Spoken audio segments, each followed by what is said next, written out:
5वीं बार।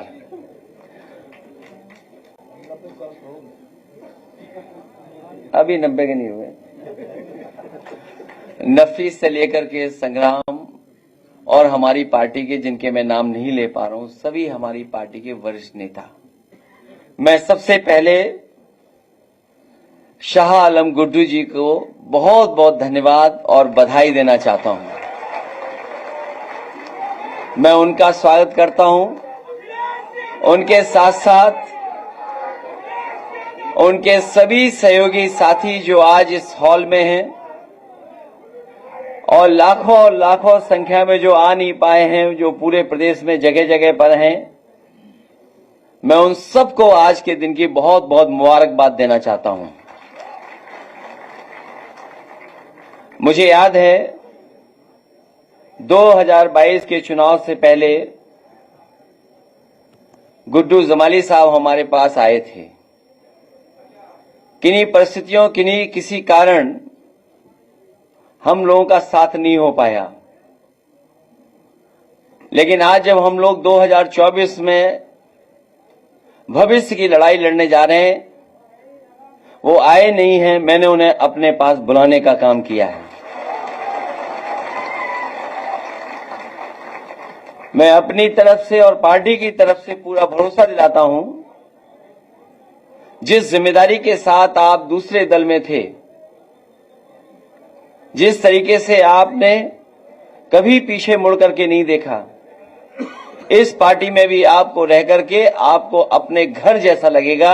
ये आप अपनी पार्टी में वापस आए हैं। हालांकि इस मंच पर गुड्डू स्क्वायर हैं और अखिलेश भी स्क्वायर हैं।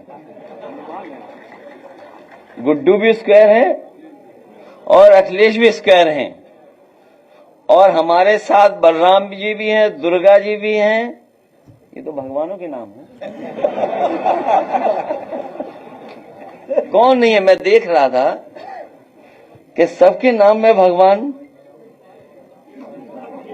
आपको पता होगा चाचा के नाम पे कौन सा भगवान? और कोई बचा? श्याम बहादुर। तो ऐसा कोई नहीं है। हम सब लोग मिलकर के पार्टी को मजबूत बनाने का काम करेंगे। जिस तरीके से कभी समुद्र मंथन हुआ था, इस बार ये संविधान मंथन होने जा रहा है।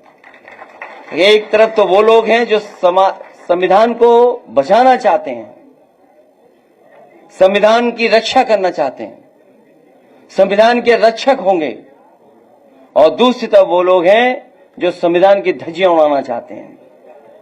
तो एक बार कभी हुआ होगा समुद्र मंथन, इस चुनाव में होने जा रहा है संविधान मंथन। मुझे खुशी है इस बात की कि गुड्डू जमाली जी के आने के बाद न केवल आजमगढ़ बल्कि पूरे उत्तर प्रदेश में एक नई ऊर्जा के साथ एक बड़ा संदेश जाने का काम कर रहा है। और हमें खुशी इस बात की भी है कि हमारा पीडीए परिवार बढ़ता चला जा रहा है। ये जो पीडीए परिवार है, ये बढ़ता हुआ चला जा रहा है, और हम जितना परिवार बढ़ा लेंगे उतनी ही ताकत से 2024 में भारतीय जनता पार्टी को हराने का काम हम लोग मिलकर के करेंगे। मैं एक बार फिर गुड्डू जमाली साहब का, क्योंकि वो कारोबार भी करते हैं, राजनीति और सेवा के साथ साथ समाज के जो गरीब लोग हैं उनका दुख दर्द दूर करने का प्रयास करते हैं, हर समय उनके साथ तैयार खड़े रहते हैं, और वहीं वो कारोबार भी करते हैं। तो ये बात समझते हैं कि जो कारोबार करने वाले लोग हैं वो कभी भेदभाव नहीं कर सकते, ना धर्म का ना जाति का, क्योंकि कारोबार से लोग जुड़ते हैं। कोई भी कारोबार उठा करके देखने आप, उसमें सब लोग शामिल हैं। कारोबार करने वाला कभी भी भेदभाव नहीं कर सकता। इसलिए मुझे खुशी है इस बात की कि एक मजबूत नेता हमारी पार्टी में शामिल हो रहे हैं। उनका पूरा सम्मान करने का काम हम लोग करेंगे। इन्हीं शब्दों के साथ मैं गुड्डू जमाली साहब का और उनके बहुत सहयोगी समर्थक जो मुझे दिखाई दे रहे हैं, मैं देख रहा हूं कि हमारी पार्टी के साथी तो हैं ही खुश, लेकिन इस हॉल में मैं जिस तरफ भी देख रहा हूं, जिसको भी देख रहा हूं, हमसे ज्यादा खुश अगर कोई नजर आ रहा है तो यहां पंडाल में बैठे हुए गुड्डू जमाली के साथ के सहयोगी साथी हैं। मैं उनका भी बधाई और धन्यवाद देता हूं।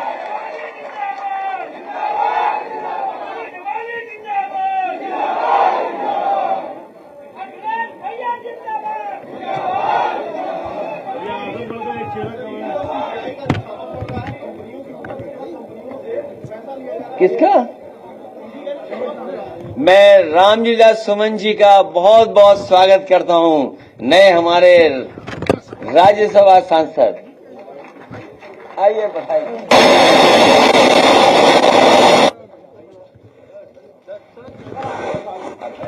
यहाँ बीच में आओ, बीच में आओ, इधर आ जाइए।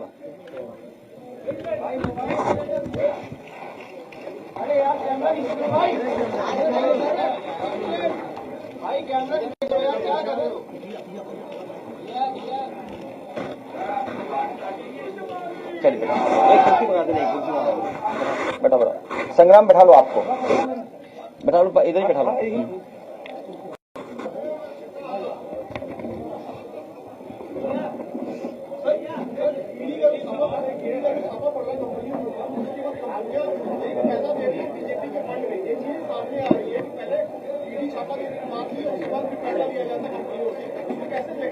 ये कौन सी नई बात है?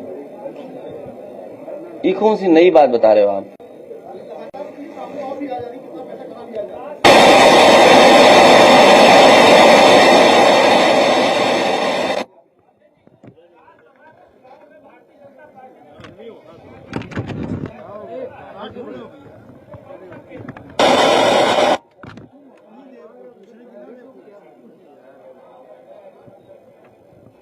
वो तो बता रहे थे कि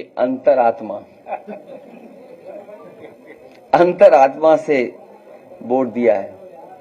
लगता तो ये कि अंतर खात्मा हो गया उनका।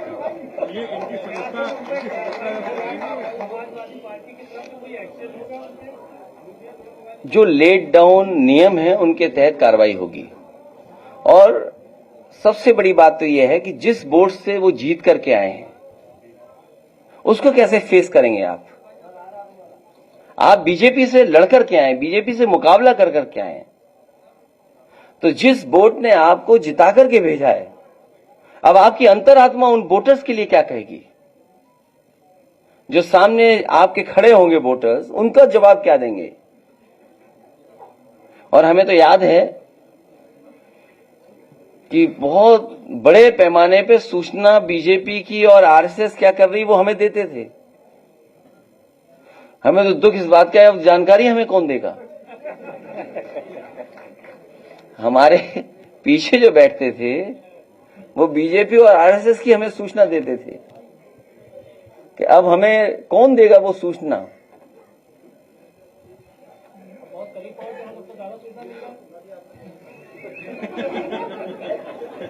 अभी कुछ मिलेगा उसका भी इंतजार है कि क्या पैकेज मिलेगा। आप सब अब मीडिया हाउसेस हैं, कॉर्पोरेट हाउसेस हो गए हैं, तो पैकेज क्या मिलेगा ये इसका इंतजार है सबको।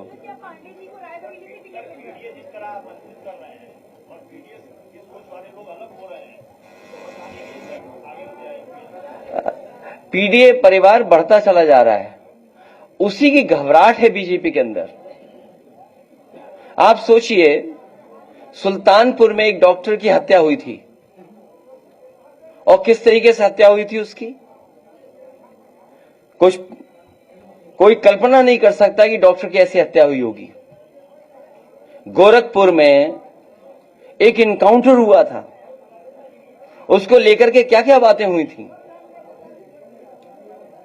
और ये एक घटना नहीं है, न जाने कितनी घटना हुई हैं। जहां तक पीडीए परिवार की बात है, पीडीए परिवार बढ़ता चला जाएगा। इसी की घबराहट है कि भारतीय जनता पार्टी को पार्टियों को तोड़ना पड़ रहा है और भारतीय जनता पार्टी को एक अपना गुट अलग बना देना चाहिए।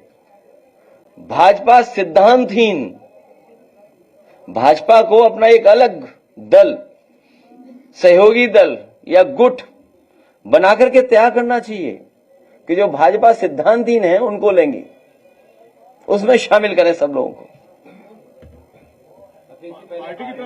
पार्टी की तरफ से क्या कार्रवाई की जाएगी जो जिन्होंने क्रॉस वोटिंग की है? ये कौन सी नई बात बता रहे हो आप? हमारी सुन करके बता रहे हो? कोई अपनी बात बताओ। अरे कोई नई बात हो तो बताओ। जिन्होंने क्रॉस वोट किया है उनका क्या जाती है, फिर आपके विधायक जाते हैं और वो आरोप लगा रहे हैं कि आपको खैरो खबर नहीं थी। इस तरह के आरोप पर क्या कहेंगे अखिलेश यादव?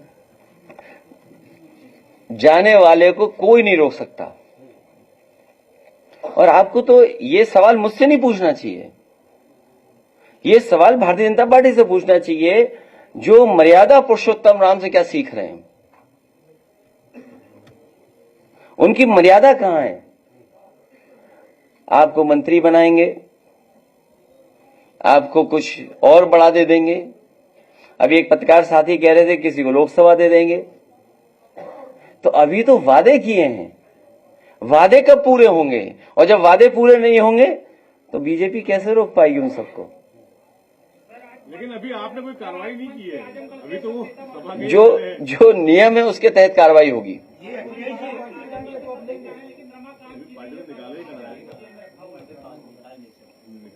उनके सामने जानबूझ करके भारतीय जनता पार्टी ने संकट पैदा किया है। क्या कुछ की वापसी की उम्मीद है? क्योंकि अभी आपने कोई कार्रवाई की नहीं है। आप भी यहीं रहते हो, हम भी यहीं रहते हैं।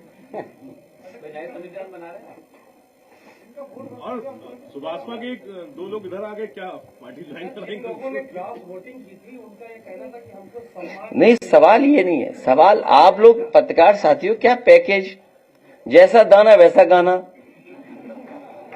अरे भाई, आपको ये पूछना चाहिए और अंतरात्मा से आपको ये बताना चाहिए कि क्या पैकेज मिला तो समाजवादी पार्टी को छोड़ के चले गए। तो पैकेज बता ही नहीं पा रहे हैं। कोई अभी पैकेज बता रहा था कि लोकसभा रायबरेली मिलेगी।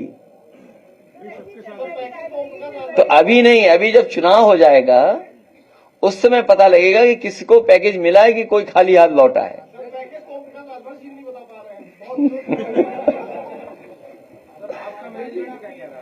हमारा मैनेजमेंट नहीं। अब स्वार्थ, किस पे स्वार्थ नहीं छिपा? लालच, लोभ,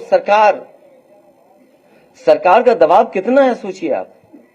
मैंने आपसे क्या कहा? जिस समय सुल्तानपुर में एक डॉक्टर की हत्या हुई, उस समय सरकार के बारे में क्या कहा गया?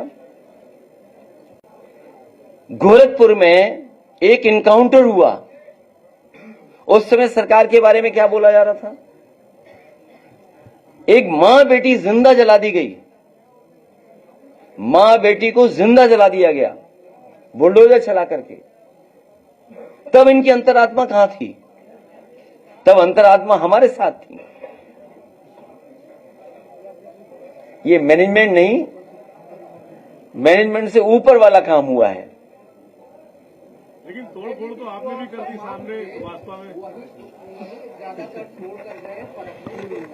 तो टैग तो उनका लिया नहीं लिया।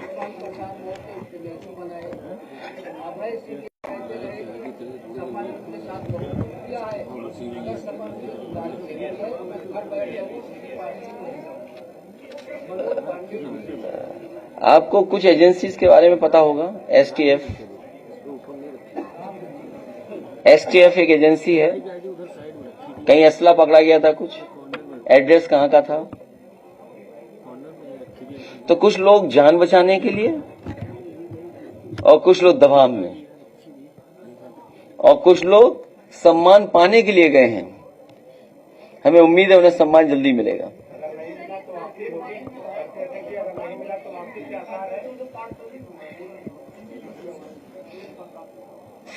क्या लिखा है?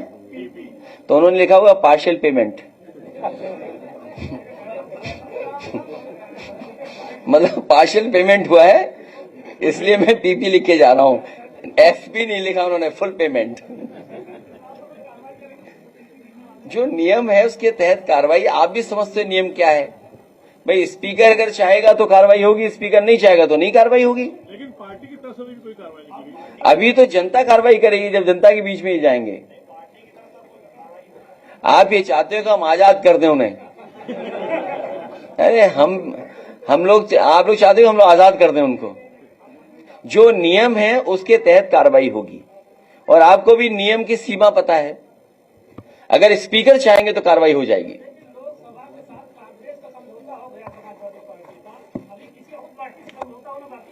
आप बताओ कोई पार्टी बची हो तो?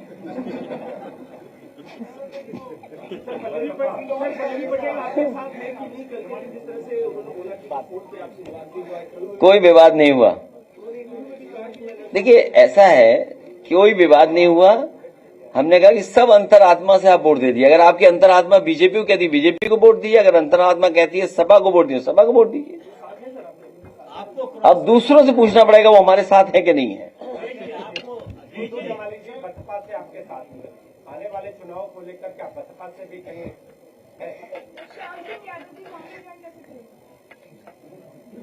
ये मुझे लगता है कि प्रेस दूसरों का समर्थन ज्यादा करती है। चीफ विप नया बन जाएगा। अखिलेश जी का पल्लवी जी ने आपके समर्थन में वोट किया, आपको भी बधाई दी, सुमन जी को बधाई दी, लेकिन योगी आदित्यनाथ को भी ट्वीट करके बधाई दी। इसका मतलब क्या निकालूं मैं? मुझे तो मतलब नहीं समझ में आ रहा है। अगर तीन तरफ ट्वीट हुआ है, ट्वीट हमारे लिए भी हुआ, ट्वीट तो नहीं है, एक्स पे लिखा होगा, तो क्या हुआ? क्या मतलब निकालूं मैं? आप भी समझ रहे हो कि क्या मैं क्या सोच रहा हूँ?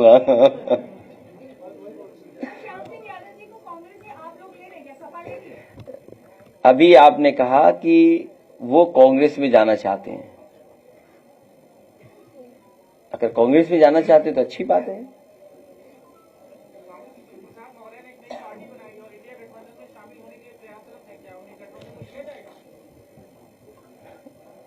कौन सा चैनल है ये?